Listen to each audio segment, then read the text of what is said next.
Hello everyone, my name is Lydia. I am once again on the floor. Also, am I standing way too close to the camera recently? I feel like I just have this inclination to just get real close, like I'm telling you as a secret, and it's like maybe this isn't secret time. Maybe I need to maybe I need to back up. I don't know.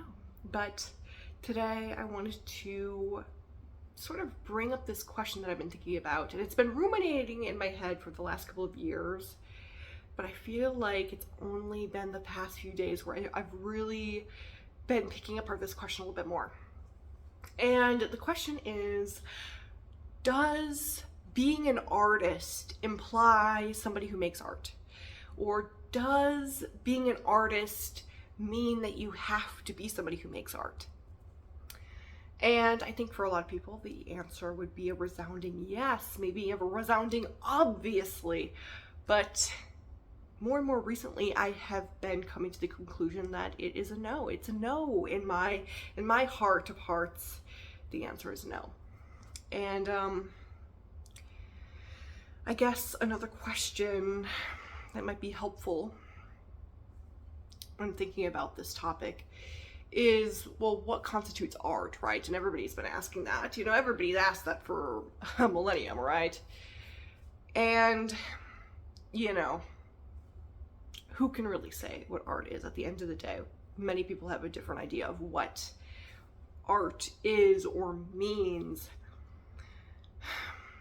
And I tend to think that being an artist is something so deep-rooted inside of a person and less about what somebody does or makes.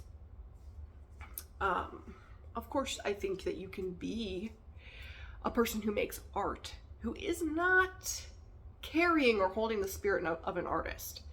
I think we see that maybe a lot in this world, in fact. But to be a true artist, having the spirit of an artist, I think is a lot less common than we think. There are some people in this world who don't have that connection to art at all. And that might come as a shock to you, because for me, that has been a shock my entire life. And I've contemplated and struggled with that idea in my head that some people don't even understand the concept of art in its basic form. And some people don't value it hardly at all. And to them, it really is, you know, when they see a painting, they really do just see a slap of color on a canvas. The only time that they really maybe start to get an understanding of it is when there is an immense level of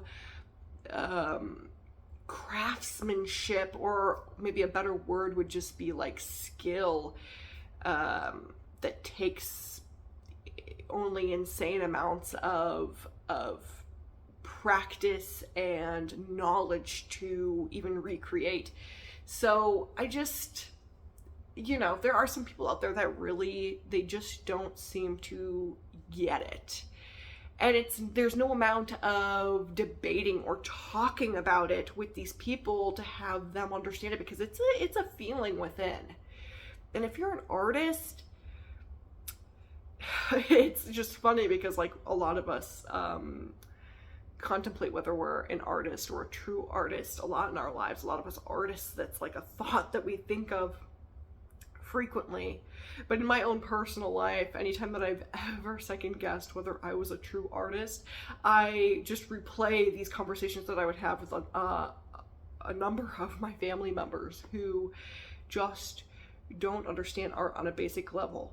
So maybe that's a key to really feeling confident that you are an artist, is just find somebody who is not an artist and try discussing with them why art in general is important, or why a certain painting might evoke a certain emotion in you. You know what I mean? It's interesting because I think a lot of people understand music, and that is a form of art, but even that, I would be willing to question whether they understand it in the same way that a true artist feels music. but there's been a number of times in my life where I've discussed with my family members the concept of performance art, or let me collect my thoughts for just a second, or other forms of art like abstract art, which, you know, online, abstract art is heavily debated whether it is art and whether it should be appreciated as art frequently. And when I talk to a large number of my family members about it, I've had just in-depth debates with them about why some pieces of abstract art are significant and important. And they don't understand it. I do hit a wall quite frequently. And a couple of years ago, I battled with this, actually. Side note, I battled with that throughout my childhood, throughout my teenage years, up until my early adulthood. I'm 26 now, so just recently have I really started to become more, I guess, at peace with our differences in terms of like understanding art and being okay with their opinions on abstract art and the art world, because I used to feel very unsettled talking to them about the art world, and very just puzzled and confused how they just didn't understand how some abstract art is very significant and can evoke emotions in people, because the common belief among my family and among many people online is that, you know, abstract art is just this, like, you know, you just slop some stuff on a canvas and you sell it for millions of dollars, and there's like probably some underground scheme going on there, and like I could easily do that myself, and watch me do it. I easily could, you know, that sort of thing. Which maybe there's some, you know, valid points in there, especially about underground, you know, money laundering or whatever. But the general consensus is typically that all forms of abstract art are just this lower form, the lowest form of art, and all of this and what have you. And that just never sat right with me, and I just would try to debate them, and it just would leave us at this standstill.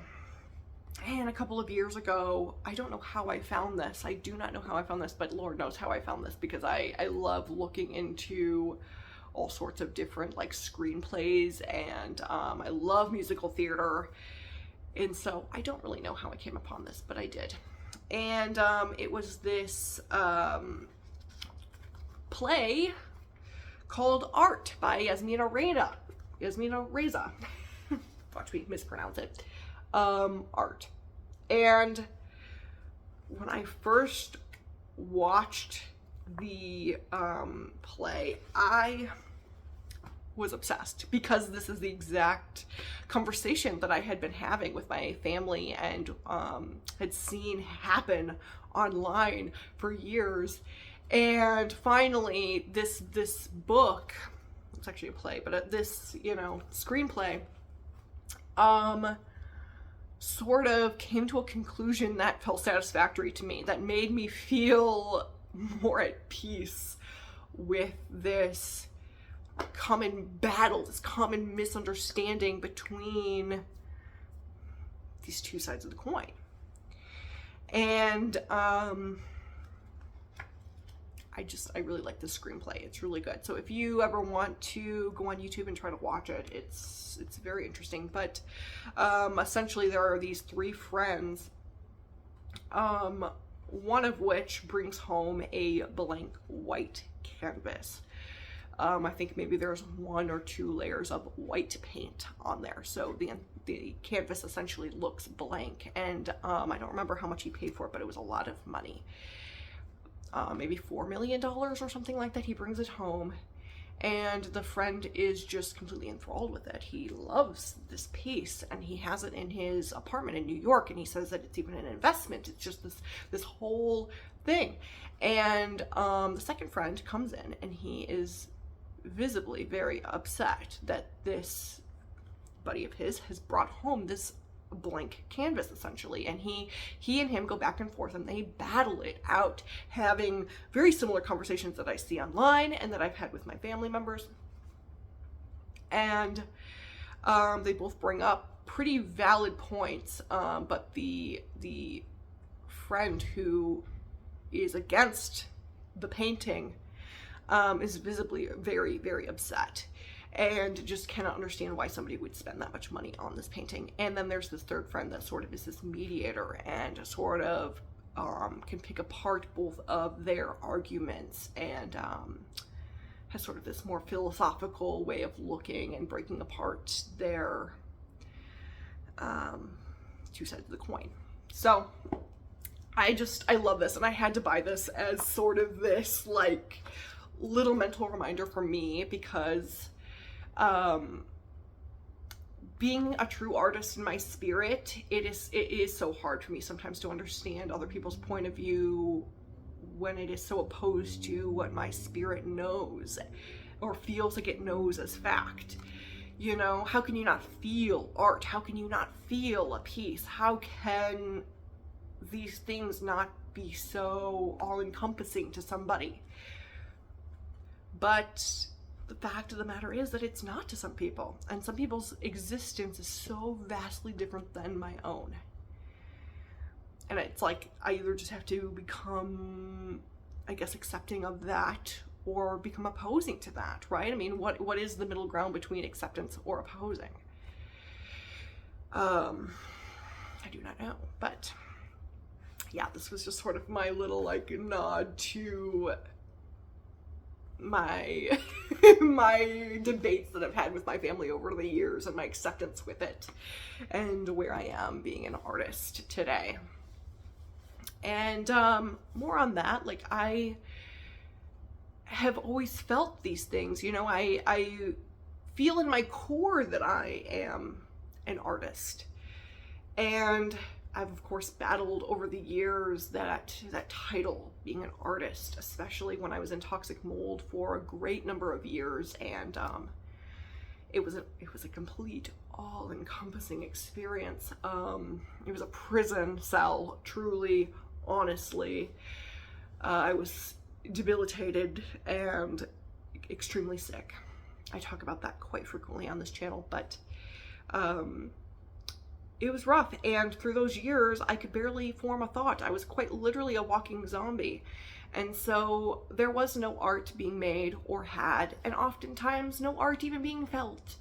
And so, you know, I would get these glimmers, these little glimmers, especially when I would think about moss, you know, and that's partially why my channel is called Thoughts of Moss.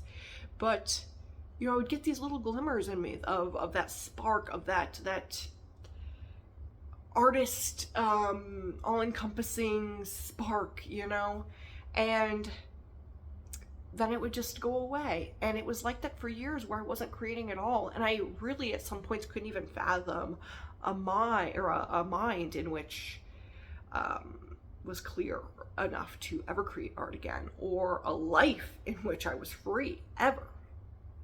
And luckily to this day, right now, I am healthy and well and healing and out of that circumstance and able to create again. But was I not an artist in those moments, you know? A lot of the times I felt like I wasn't. A lot of the times I felt like I wasn't, especially since I was not creating, and oftentimes that spark felt so small. And then even being out of it, even being out of the toxic mold and on my recovery journey, it took me a long time to create anything. But I think the fact that that hurt me so much also meant that I was an artist. Because a person who isn't an artist wouldn't be affected by the fact that they'll never create again, that idea that they'll never create again. And I think in many ways I was an artist. Even in the, like, I know that I was an artist in those moments, and I think in many ways I was creating art. And I think that comes down to this like idea of like what is art, right? I mean, that's such a broad term or word, art, and people have talked in length about that topic for years. But it's interesting because like what looked like nothing, what looked like a completely dead creative space, was this sort of breeding ground for art. And so an artist might be somebody who has never created art, ever. Might be a person, at least this is my view on it, is somebody who's never created art a day in their life. Somebody who maybe did create some art here and there, but just never got back into it, and they've been just sitting on this concept. Am I going to be creating again? Am I going to ever create again? Ruminating in their head. Just, I think at the end of the day, an artist is somebody who at least thinks about it or has that spirit within them who is sparked by art.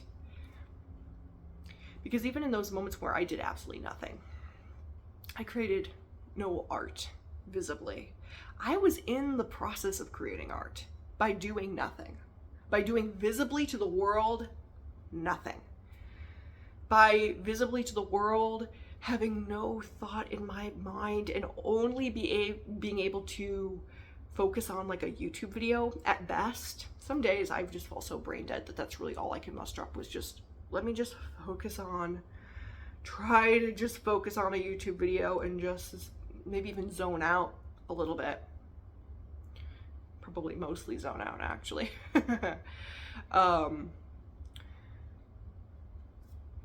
That was a great deal of my time in Toxic Mold, was just kind of living online in a way, just in that, because I couldn't muster up anything else. And what looked to be like nothing, what looked to be like complete, death of creativity altogether, was really just little seedlings. Because now that I'm out of it, I'm able to share my story of Toxic Mold. Now that I'm out of it, I'm able to create poetry about Toxic Mold. On my TikTok, on my one of my pinned posts is my poem that I wrote, Thoughts of Moss, and much of that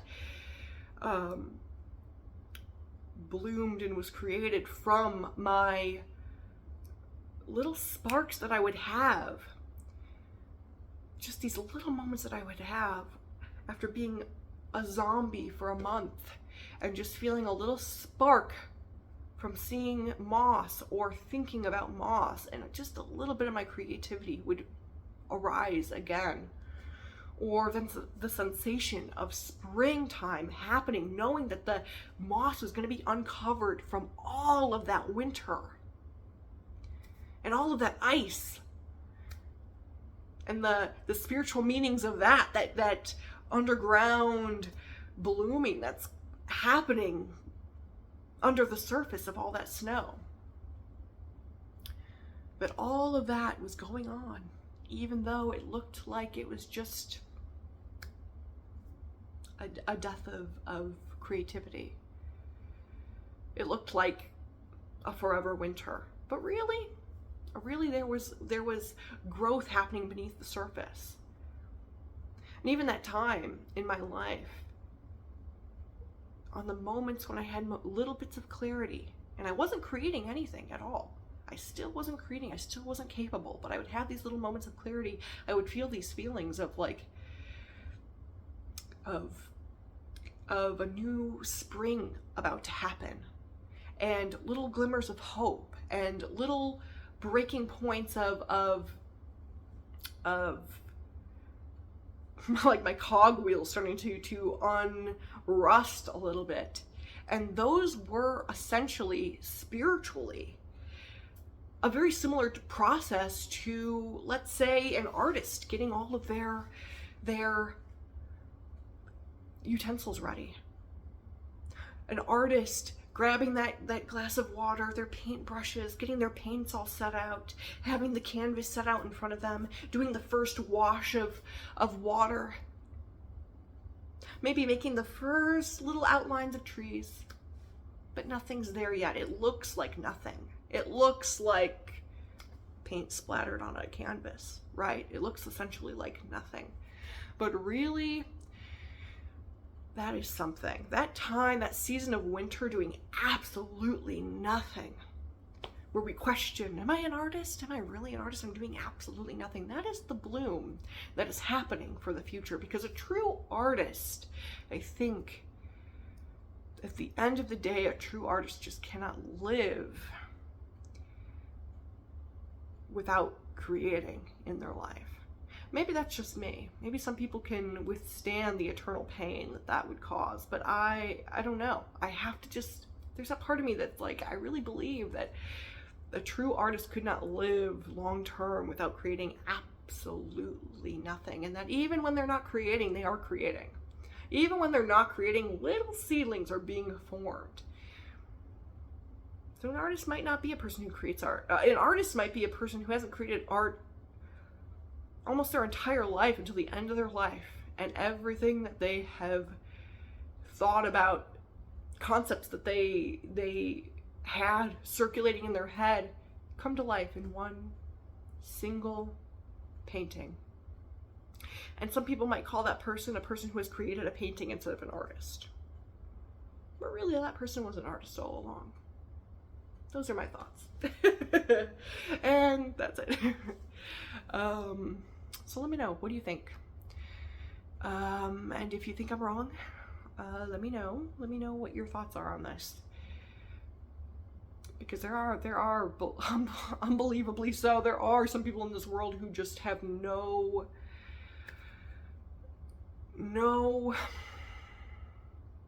desire to create. None of that drive within them. I do think, of course, as artists, that we have to push ourselves sometimes to create. Sometimes we get into these little ruts where we just, our insecurity gets the best of us. Or maybe we don't feel creatively inspired, you know? Nothing's fueling that. But I think sometimes those moments really are just these stagnant winters that are necessary for the blooms to start of spring.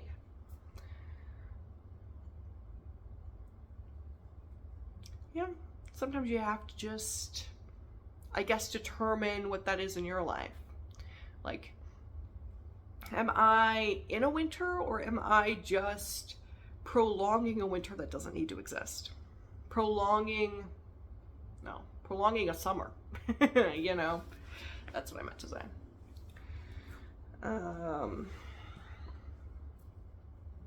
Anywho, I think that's all I have to say. I think another little note that I might have is just that art, in my eyes, really can be experienced in so many different ways.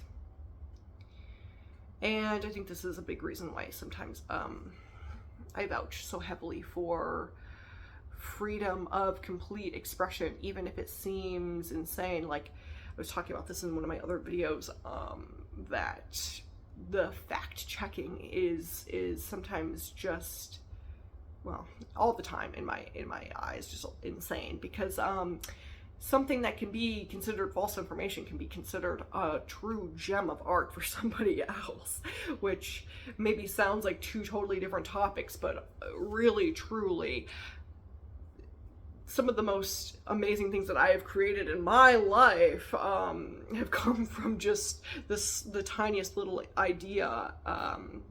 They, you know, maybe came from a crazy Facebook post, or some wacky conspiracy theory that then turned into this whole grand story.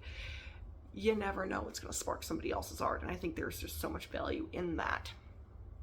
And sometimes even a color palette. Sometimes you look like you are doing absolutely nothing and you're, oh, I'm just scrolling Pinterest. Oh, I'm just, doing a whole lot of nothing, hum-de-dum. I haven't done a whole lot of anything for a long time, but really what you're doing is, there's art all around you, and subconsciously I think it's all entering our minds, whether we have been in this winter, this art winter, this creative winter of our lives, and we've just been like kind of doing nothing, scrolling social media. Deep down, that color palette that you've been seeing occasionally on your page, or these two color mixes that you just have been obsessed with, they're starting to bloom into something more. Or who even knows? Who even knows? Concepts can come from anywhere. And sometimes they're dormant for a long time. And it looks like you're not an artist, but really, you're just in the process of creating. Anywho, that's all I have to say. Have a good day, everybody, and see you later.